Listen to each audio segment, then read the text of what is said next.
par de videos nuestros, quisiera que nos quedaran tres ideas. El que se pone bravo primero pierde. El que primero se pone bravo pierde. Hay que coordinar desde el entusiasmo y no hay que elegir ni dejar que nos represente nadie que nos quiera controlar desde el miedo o que nos quiera vender odios.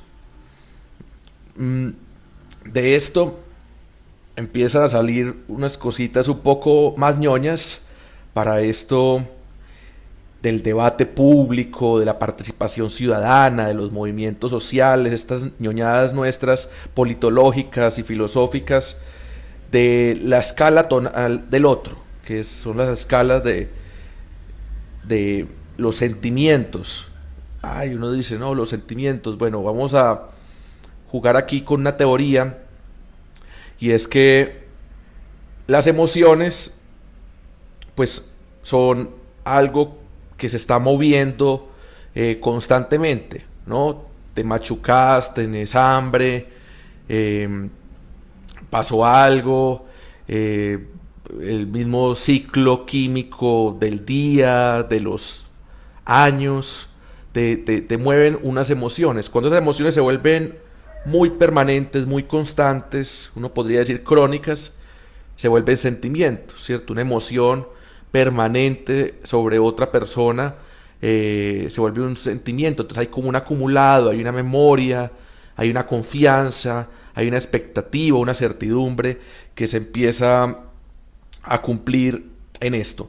Entonces la escala tonal son sentimientos, un poco como algo más crónico, que uno se acerque a alguien en la calle, ve a alguien en la calle y uno pueda decir, esta persona está desesperada, esta persona está aburrida, esta persona tiene un entusiasmo, o está interesada, o está expectante, tiene un apuro, tiene una inquietud. Entonces uno alcanza a leer a la gente. ¿Cómo leemos a la gente? La podemos leer con las manos, ¿cierto? Si la persona está moviendo mucho las manos, tiene los puños cerrados, esto es muy intuitivo, esto es muy instintivo. Ustedes tienen que darse cuenta que ya lo saben, dónde pone las manos. Hobbes tiene un tema muy interesante sobre la vergüenza. El que nos puede sentir avergonzado normalmente no es un par, sino alguien que uno considera que en la sociedad o en una estructura, puede ser una familia, puede ser una empresa, puede ser las castas de una sociedad que sintamos que está por encima de nosotros, el que nos hace sentir vergüenza. ¿Qué pasa con la timidez? ¿Qué pasa con la pena? ¿Dónde ponemos las manos? Entonces nosotros sabemos cómo las pondríamos nosotros y podemos ver los otros y verlo. La espalda, ¿no?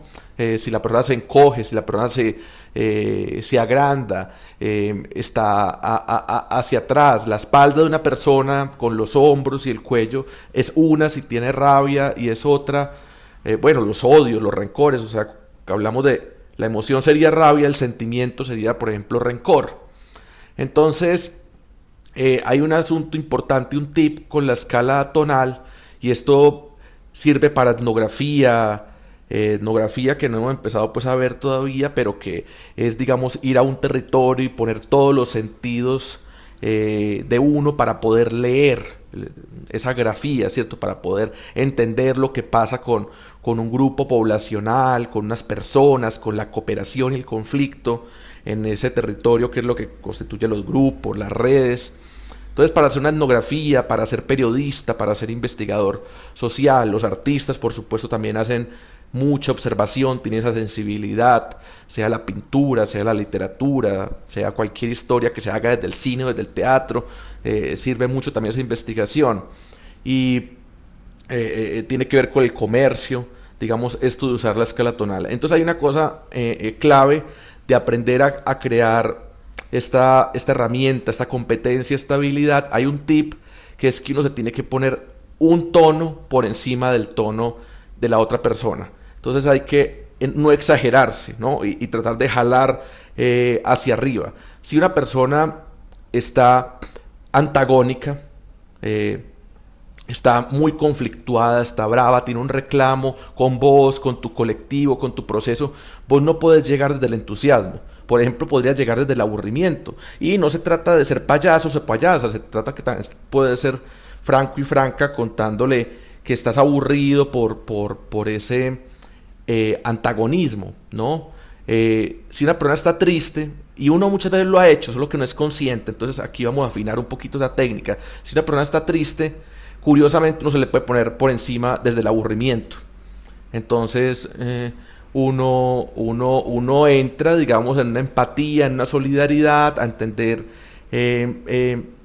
la tristeza, y el mismo tono de uno es un tono de aburrido. Uno no puede entrar a romperle mucho a la otra persona, claro. Entonces ya está muy alto. Si la persona está feliz, contentica, que estaría un poquito más abajo, pues ya puedes arriesgar a meterle entusiasmo. Entonces tienes que ir viendo cómo va subiendo en esa escala tonal de sentimiento de las personas, y las emociones las queremos ver aquí como un mapa. Entonces esto es muy interesante cuando haces una entrevista. Pues no es la misma entrevista como periodista, como investigador social, a una víctima que a un corrupto. Entonces, claro, hay mucha solidaridad, empatía, piedad con la víctima. Hay una ética de que de repente no le vas a poner triste, ni le vas a hacer recordar, por ejemplo, esta señora que está buscando a su hijo. La vas también a subir de tono, porque pues hay unas reglas de juego claras con la señora. La señora que está buscando a su hijo, un hijo desaparecido, tiene interés de que contés su historia, de que esto ayude a otras mamás, de que ayude a, no sé, a romper el fenómeno, o que a las instituciones les interese más su caso. Entonces hay unas reglas de juego y ahí hay una ética, pero vos podés subirle el ánimo a la señora, porque vos también la pones en recuerdos y en imágenes bonitas de su hijo vivo. Puede ser que en ese tipo de entrevista vos digas, bueno, vamos a hacer aquí, necesito un poquito de información, un poquito de datos, unas cositas duras, unas cositas tristes, vamos a empezar por ahí, y puedes terminar con la señora en recuerdos bien bonitos y bien potentes y de admiración con su hijo. Entonces la llevas a un lugar alto, y ahí tenés entonces este mapa con unas coordenadas, unos botoncitos. Entonces vos estás apretando el botón de la felicidad, del júbilo, de un recuerdo bonito, de una alegría. Lo estás apretando al final de ese mapa que es esa entrevista. De repente vos tenés a este tipo corrupto, y entonces vos dejas las preguntas más difíciles para el final. Y las preguntas más difíciles son las que le van a sacar la piedra, le van a sacar la rabia. Entonces con estas preguntas sabes que no lo lograste descomponer para que de pronto te dieran una información más clara y más sensata al principio, pero también tenés el riesgo de que se levante de la entrevista. Entonces ahí habría un mapa de emociones a usar.